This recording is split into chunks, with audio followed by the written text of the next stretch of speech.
अस्सलाम वालेकुम। आज मैं सुनाऊंगी आपको एक परियों की कहानी।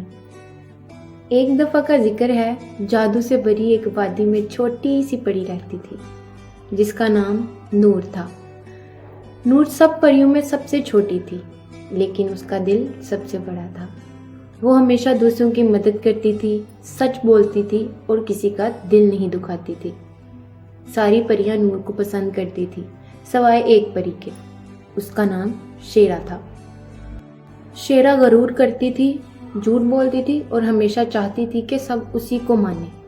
लेकिन नूर की सच्चाई और नरमी दिल जीत लेती थी।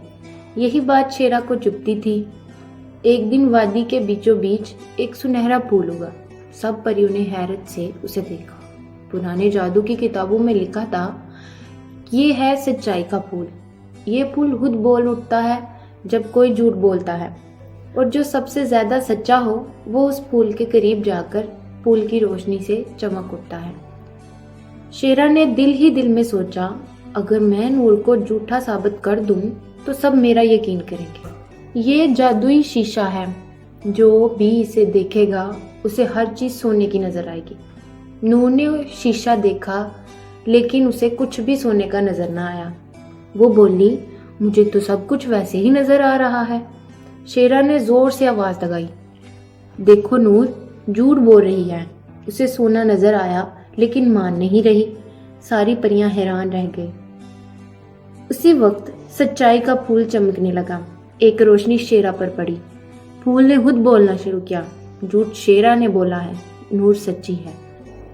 सब परियों ने सर झुका दिया और नूरा की सच्चाई मान ली। नूरा मुस्कुराई और आहिस्ता से बोली, सच छुपता नहीं, एक दिन सबके सामने आ ही जाता है। इस दिन के बाद सब परियां नूर को सच की परी कहने लगी, और जब भी कोई बच्चा झूठ बोलता, आसमान पर एक नन्हा सा तारा चमक उठता, नूर की याद में। बच्चों, अब देखते हैं कि आपने कहानी गौर से सुनी या नहीं। अब आप इन सवालों का जवाब देंगे। सच्चाई का फूल किस बात पर चमकता था? शेरा ने नूरा को क्या झूठ कहा? नूरा ने आखिर में क्या सिखाया? सच बोलने वाला हमेशा जीतता है।